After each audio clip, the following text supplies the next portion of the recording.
So this is crazy. I keep feeling, did you lose somebody who was murdered? Who was that to you? Your what? Your son's father. So first of all, hold on. He's telling me I have to get off the stage and come down here with you. Because first of all, he was telling me that, it's all right, I'm going to come right here with you. So first of all, can I tell you that he's here? Can I take this drink? Is this urine? What the hell's in here? This looks like my pee test. What the hell is this? You hold this for her. I hope that that's cleanly. Please know that he's here because first of all, he tells me that, first of all, you talk to his soul every night. And first of all, he goes, Matt, he goes, I'm not even here to talk about the way that I died. He goes, I'm here to talk about her because she tried to save me in every single way here in this world. He tells me that he got involved with people that he shouldn't. He trusted people that he shouldn't. He says, and Matt, he says, do you know that literally every single day you go to bed angry, sad, and upset? Because he promised you that he was going to change. He says, and Matt, he says, I promised her the world. Do you understand that? It's okay. He tells me you have clothes of his, that there was some shirts that you kept. It was T-shirts to be exact, because he's showing those to me. And he says to me, Matt, do you know that she's had such a hard time sleeping and going to bed, even without wondering about me? He says, and more importantly, not feeling him by your side. When did he pass? In July. Okay. I knew it was a recent passing, because when I'm connecting with him, anytime that souls recently pass, it's like they get close to me and then they pull away. It's like I hear them and I don't. I hear them and I don't. And he says to me, Matt, she still feels like I don't send her signs. You keep telling me that you haven't gotten signs from him, you don't sense him, you don't feel him.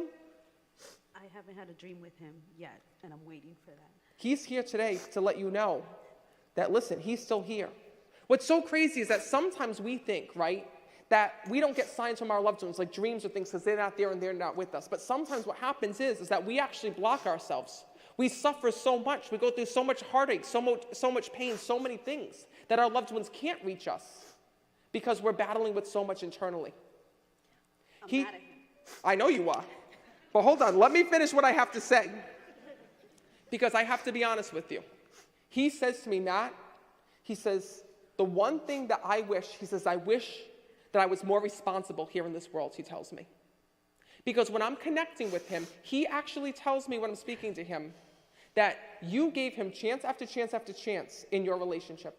He says, and Matt, there was a time when I had separated from her, when we were separated, he goes, I begged her to take me back. I begged her to come back and to love me. Is that true? And he tells me this. He says, the one thing that I should have listened to, he says, was all of her warnings. Yes. I would have dreams about him, that something would happen, and I would tell him, don't do this, don't go there, don't do it. And he wouldn't listen.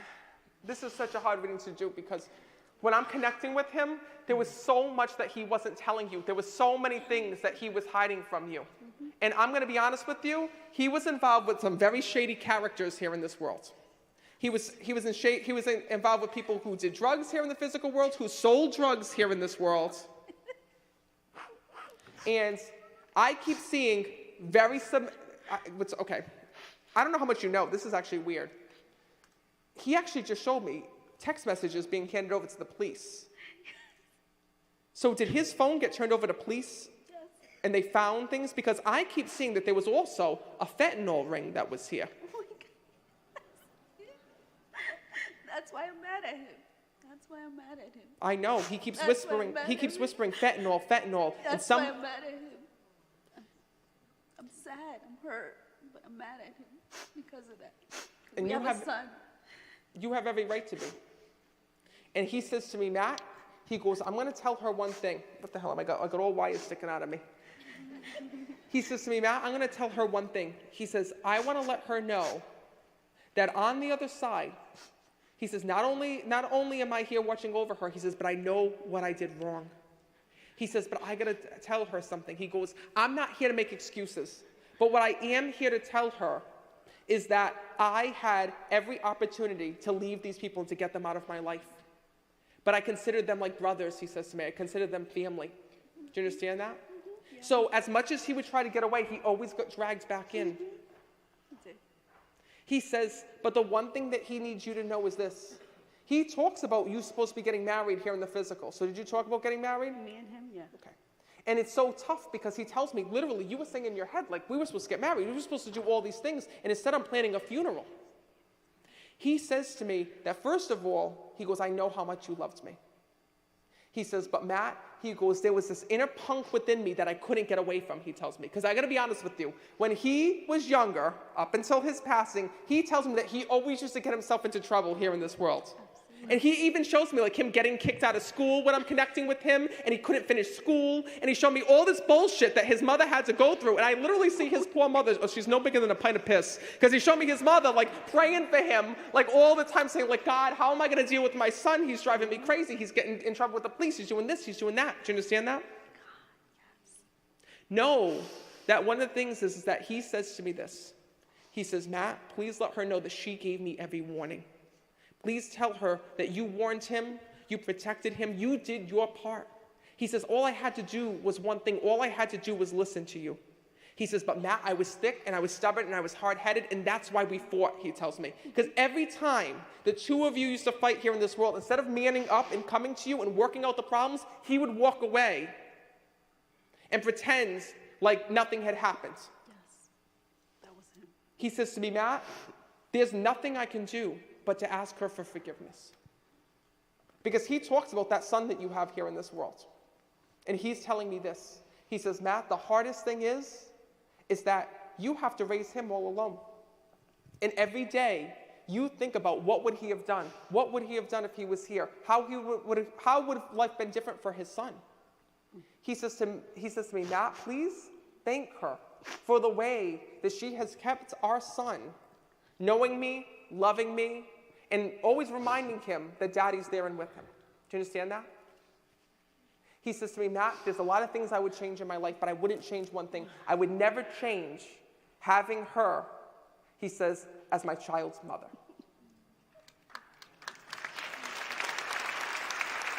So listen, I got to be honest with you. I am so glad that you're here today because you know he said to me that you almost weren't going to come?